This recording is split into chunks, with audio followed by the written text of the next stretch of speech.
सबसे पहले निकिता चावला मेरे साथ जुड़ रही हैं। बहुत ही फेमस चेहरा है, सोशल मीडिया इन्फ्लुएंसर हैं। निकिता, एक बार फिर मैं आपका स्वागत करता हूं। और बेसिक उम्मीदें क्या हैं निकिता इस बार के बजट से? देश की 50% आबादी तो है ही है, बट साइड बाय साइड वो एक बहुत ही अहम भूमिका निभाती है हमारे समाज को जोड़ के रखने की। जिसे कहते हैं ना, हमारी रीढ़ की हड्डी है महिलाएं। सो उनके प्रति कुछ करना, उनकी उन्नति को देखना, मतलब कि एक पूरे के पूरे समाज में, एक परिवार में अगर आप एक औरत को सक्षम बनाते हैं ना, तो एक पूरे परिवार को आप जोड़ के रखते हैं एंड उनको आगे प्रमोट करते हैं। सो बहुत ही जरूरी है कि हम महिलाओं के लिए कुछ करें, और हमारी इस सरकार ने पिछले साल भी बहुत कुछ किया है महिलाओं के लिए। इनफैक्ट ये पहली बार होगा पिछले 10-15 सालों में जो इतना बड़ा बजट था।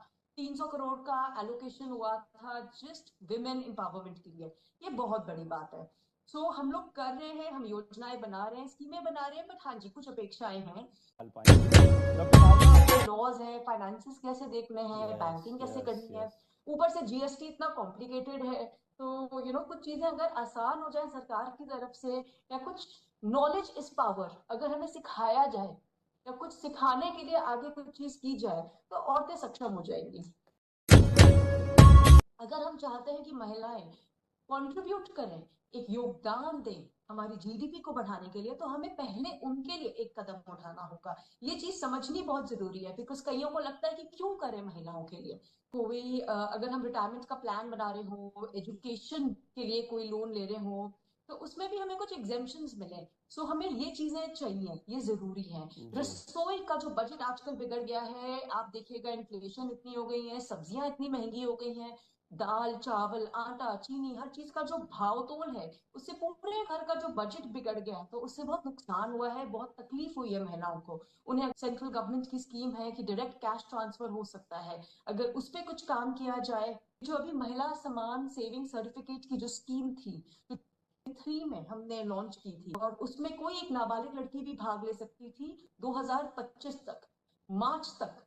उस तकरीबन वो 2 लाख रुपए तक कमा सकती है। तो उस पे अगर कोई अनाउंसमेंट हो, कोई ऐलान हो कि क्या हम उसको इंक्रीज कर सकते हैं, ताकि और महिलाओं को आर्थिक रूप से हम सक्षम कर सके। रिगार्डलेस ऑफ कहाँ से आती है सोसाइटी में अपना पैसा, अपनी चीजों को संभालने का, उस पे काम करने के लिए कुछ अपने स्किल्स डेवलप करने चाहिए, क्योंकि उनके ये चीज पास और वो कोई आपको फिनेंशियल करके फ्रीडम नहीं होनी देगा। चाहिए कि पैसे को वो खर्च भी अपने तरीके से कर पाए। इस पर निकिता क्योंकि एक सोशल मीडिया इन्फ्लुएंसर हैं, खुद एक जी। उद्यमी हैं, तो उनसे थोड़ा सा बेहतर और इसको समझते हैं। एक फ्लेक्सिबल वर्क अरेंजमेंट अगर मिल जाए ना, कि वो कुछ घंटे काम कर सकें और फिर वो अपने घर की ओर भी ध्यान दे सकें, अगर ऐसा कुछ मिल जाए और इसके लिए कोई इंसेंटिव मिल जाए, तो बहुत कुछ हो सकता है।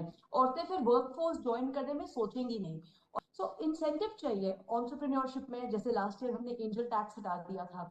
सो क्या अगर एक औरत कोई नया वेंचर स्टार्ट करती है, तो उसको कुछ और बेनिफिट मिल सकता है। निकिता कुछ ऐड करना चाह रहे हो अपने जी, क्लोजिंग? तो देखिए, रिजर्वेशन एंड रिप्रेजेंटेशन दोनों चीजें मिलती हैं। इसके लिए कई जगहों पे स्कूल्स हो गए, कॉलेजेस हो गए, कॉर्पोरेट्स, सरकारी नौकरी, ये सहूलियत है।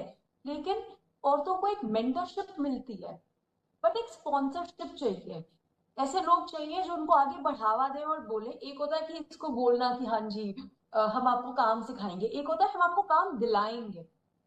कई बार आप ऑन द जॉब सीख जाते हो। सो वो जो बैरियर टू एंट्री है, एंट्री बैरियर है, उसको हटाना है। सो किसी को, किसी का नाम पोस्ट करना और बोलना कि हाँ जी आपको ये चांस मिल रहा है, गो फॉर इट, एंड उसको उसमें आगे बढ़ने का तरीका सिखाना है। सो एक सामाजिक चीज है, ये एक चीज की जरूरत है। इट्स इन द माइंड, मानसिकता की बात है ये। दूसरा,